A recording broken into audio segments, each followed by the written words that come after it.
Howdy fellas, I hope you're faring well. It looks like the hot and humid days of summer are here to stay, and I want to talk about in this video the challenges that hunting with a flintlock and damp conditions can present.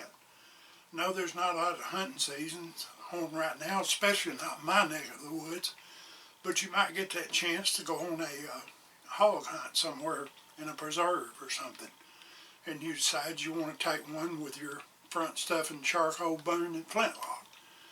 Now back in the day, our ancestors, whatever they carried in their powder horn was what they primed their pan with.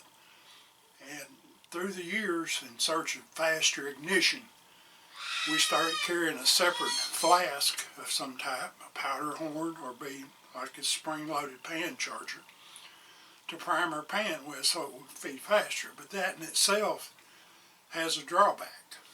This stuff being so fine, a lot of times in days like today when the dew point is in the 70s, after about an hour or so, this stuff a lot of times will turn into something that looks like a paste. So you need to constantly be looking at your priming charge to make sure it hadn't soaked up moisture.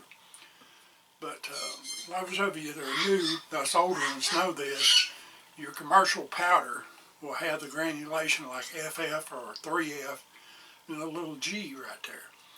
That lets you know that powder is graphite coated. Now that seems to help to some extent to keep it from collecting moisture, but it's still going to do it. But you can still prime, so you're using 3F or 2F as your main charge, you can still prime that pan.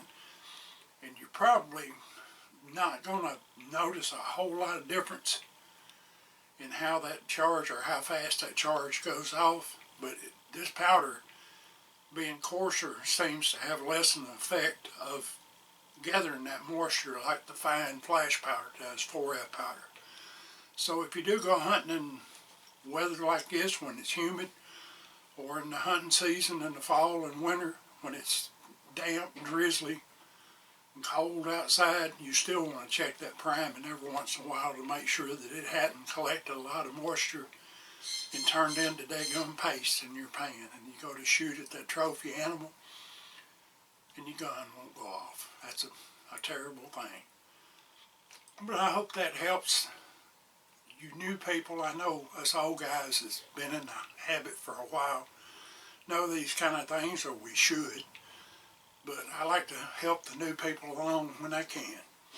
So I appreciate you watching. From me in the spirit of Jake, God bless you. Keep that powder dry and mind your top knot building.